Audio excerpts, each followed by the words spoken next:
Hello.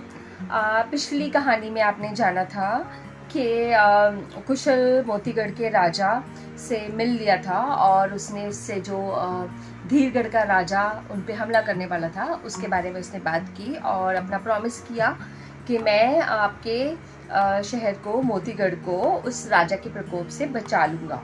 तो इस बार अभी इस कहानी में आप देखोगे कि आगे उसने ऐसा क्या किया और उसके पास ऐसा कौन सा हथियार था जिससे वो मोतीगढ़ को बचा पाया और चांदी के राक्षस को मार पाया।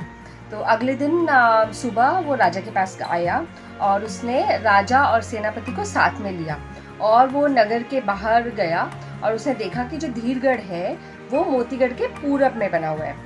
तो उसने राजा से पूछा, महाराज आप मुझे ये बताइए वो चांदी के राक्षस को किस किस रास्ते से यहाँ भेज सकते हैं। तो राजा ने बोला, रास्ता तो एक ही है जो नीली पहाड़ी के बीच में से आता है। तो कुशल ने उस पहाड़ी का पूरा मुआयना किया और देखा कि आगे वो क्या कर सकता है कि उस राक्षस को अंदर आने से पहले रोक सके और मोतीगढ़ को बचा सके। तो कुशल ने उस रास्ते को देखा, फिर सेनापति से कहा कि तुम इस पहाड़ी के पीछे छुप जाना और जब वो चांदी के राक्षस को यहाँ भेजेंगे तो उस दौरान तुम वहाँ चले जाना, पूरा धीरगढ़ में चले। तो जो सेनापति है उसने बिल्कुल वैसे ही किया। उसने अपने सैनिकों को पहाड़ी के पीछे छुपा दिया और जैसे ही तांबे का राक्षस बढ़ेगा, जो कुशल ने बोला था कि तुम धीरगढ़ पे हमला बोल देना, तो ये सेनापति ने भी माना और सेम वैसा ही प्लान बनाया। और फिर उसने पूछा कि सेना को तो ठीक है हम वहाँ भेज देंगे, लेकिन उसके बाद राक्षस को कौन मारेगा। तो कुशल ने बोला, राक्षस को मैं मारूंगा। तो सेनापति चौंक गया, उसने बोला, अकेले। तो कुशल ने बोला कि आप उसकी चिंता मत करो, मैं अकेले उसे मार सकता हूँ। मेरे पास एक ऐसा हथियार है कि मैं उसको पिघला के रख दूँगा। तो कुशल ने बहुत गहरे विश्वास के साथ कहा कि उधर आप धीरगढ़ पर अधिकार कर लेना और इधर मैं राक्षस को मार दूँगा। तो राजा ने बोला ठीक है, और तभी वो पूरा अपना तैयारी में लगे रहे और सेनापति ने जो जो उसने बोला था बिल्कुल वैसे ही किया। और 5वां दिन आ गया, राजा की सेना दोनों पहाड़ियों में छुप गई। थोड़ी देर में सेनापति को ये चांदी का राक्षस दिखाई दिया। वो ताड़ के पेड़ जितना लंबा था, वो पूरा जो है वो चांदी का बना हुआ था और उसके हाथ पांव बड़े भारी भारी से थे। वो बिल्कुल यंत्रों का बना हुआ जैसा राक्षस था, जैसे कोई रोबोट होता है ना, वैसा राक्षस था। और वो धीरे धीरे पाँव उठा रहा था। उसके पाँव के रखने पे ज़मीन जो है वो पूरी कांप रही थी, मतलब इतनी ज़ोर का प्रेशर था उसके पाँव में, इतना भारी पाँव था उसका। और वो पेड़ों और चट्टानों को ऐसे उठा रहा था जैसे वो खिलौने हुए। वो नगर की ओर बढ़ा। उसे देखते ही प्रजा में हाहाकार मच गया। लोग जो थे वो इधर उधर भागने लगे। छोटे बड़े सब लोग अपने प्राण बचाने के लिए इधर उधर भाग रहे थे। और तब वो चांदी का जो राक्षस था वो नगर की चारदीवारी के पास पहुंच गया। उसने एक ही ठोकर में चारदीवारी का बहुत बड़ा हिस्सा तोड़ दिया। फिर वो नगर में घुस गया। उसने मकानों को उठा उठा के ऐसे उछालना शुरू किया जैसे कि वो कागज़ के बने हों। उसके पाँव के नीचे एक हाथी भी आ गया, और सोचो उसके पाँव के नीचे हाथी रख के मर गया, मतलब इतना भारी उसका पाँव था। तो राजा बहुत डर गया, अपने महल की छत पे खड़ा हो गया। उसके पास उसकी बेटी रेखा और रानी जो उसकी वाइफ थी वो भी खड़ी थी। रेखा ने कहा, पिताजी आपका ये परदेसी कहाँ है? वो तो बड़ी डींगे मार रहा था कि मैं राक्षस को मार दूंगा। तो राजा ने बोला कि बेटी मेरी भी आंखें उसी को ढूंढ रही हैं। तो उस रेखा ने बोला, मुझे तो लग रहा है कि वो इस भयंकर राक्षस को देख के रफू चक्कर हो गया है। तो राजा ने कहा, मुझे विश्वास नहीं होता। उस युवक के स्वर में गहरा विश्वास था, वो कहीं भाग नहीं सकता, इतना तो विश्वास है मुझे। तो चांदी के राक्षस ने नगर के एक हिस्से को तोड़ के रख दिया। तभी राजा, रानी और राजकुमारी ने एक चील को उड़ते हुए देखा। तो सबने देखा कि यार ये क्या चीज़ है। तो राजा ने बोला, ये तो कोई चील है। तो राजकुमारी ने बोला, इतनी बड़ी चील? तो उसने बोला, ये तो बड़ी विचित्र सी लग रही है, ये बहुत बड़ी चील लग रही है। तो उस चील में कुशल बैठा था।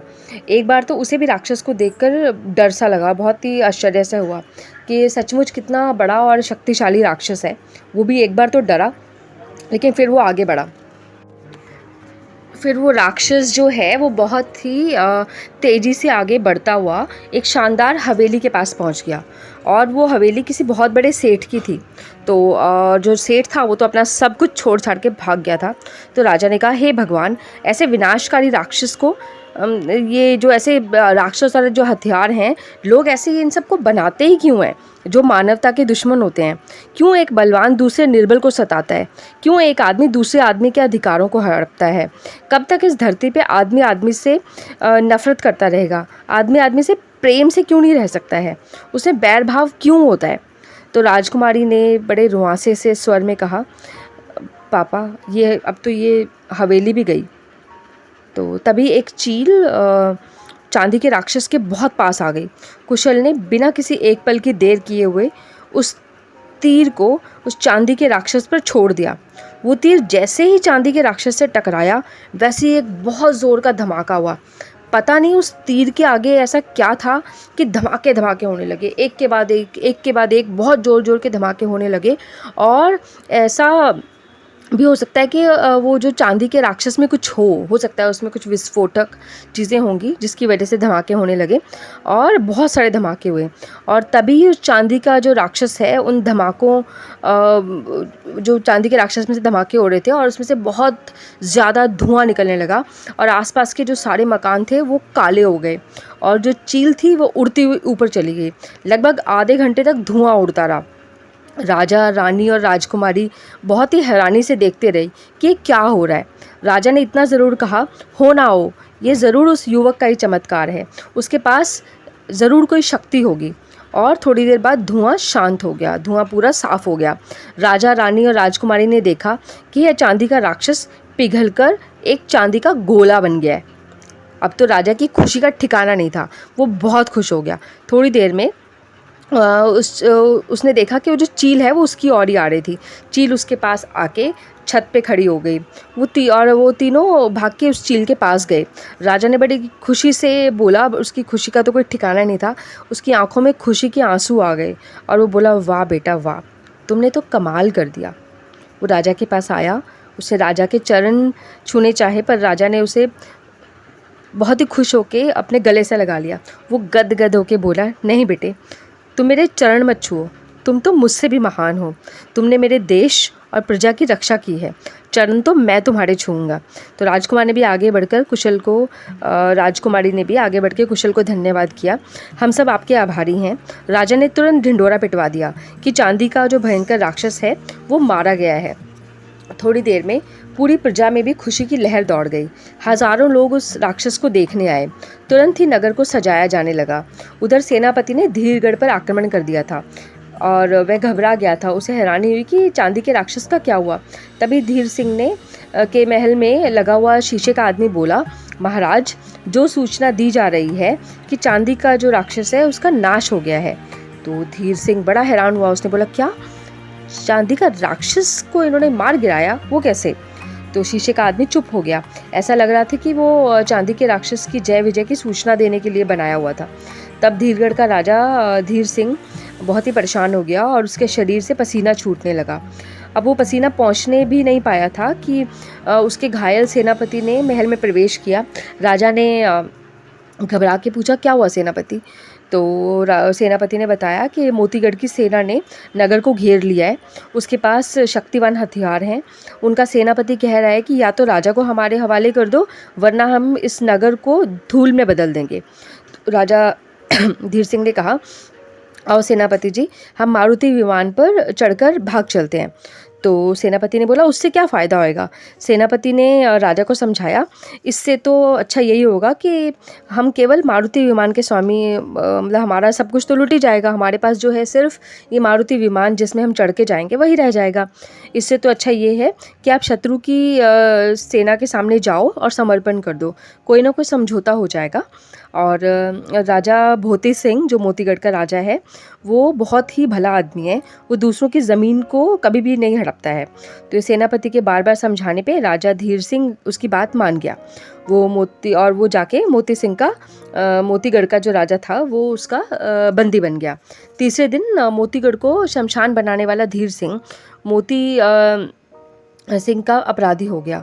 वो तलवारों के पहरे में खड़ा था। मोती सिंह ने राजा धीर सिंह को सम्मान दिया। सबसे पहले वे धीर सिंह को उसके चांदी के राक्षस के पास लेके गया। उसे देखकर धीर सिंह पश्चाताप भरे स्वर में बोला, सचमुच इस धरती पर कोई भी अजय नहीं है। एक से बढ़कर एक ताकतें बैठी हुई हैं। मैं आज समझ गया कि किसी को ये गलतफहमी नहीं पालनी चाहिए कि वो बहुत बड़ा है, बहुत बलवान है, सबसे शक्तिशाली है। ऐसा नहीं है। तो मैं तो कभी अपने सपने में भी नहीं जानता था कि मेरा ये चांदी का जो राक्षस है ये ऐसा चांदी का गोला बन जाएगा। मैंने कभी अपने सपने में भी ऐसा नहीं सोचा था। तो राजा मोती सिंह ने कहा कि हम आपके बड़े बड़े हथियारों पर अधिकार कर रहे हैं, आपके यहाँ प्रजा का शासन स्थापित करेंगे। जब हमें विश्वास हो जाएगा कि आपके मन में किसी पे आक्रमण करने की कोई इच्छा नहीं है, तब हम अपनी सेनाओं को बुला लेंगे। और मैं कहाँ रहूँगा? धीर सिंह ने पूछा। आप हमारे मेहमान बनकर रहेंगे। राजा मोती सिंह ने कहा, हमारी कोई नीयत नहीं कि हम आपको या आपकी प्रजा को कष्ट दें, पर शांति के लिए हमारी उस पर देखरेख ज़रूरी है। तो राजा धीर सिंह को एक शानदार महल में नज़रबंद कर दिया गया। वहाँ वो अपने परिवार के साथ रह रहा था। 7वें दिन कुशल ने राजा मोती सिंह से जाने की आज्ञा मांगी।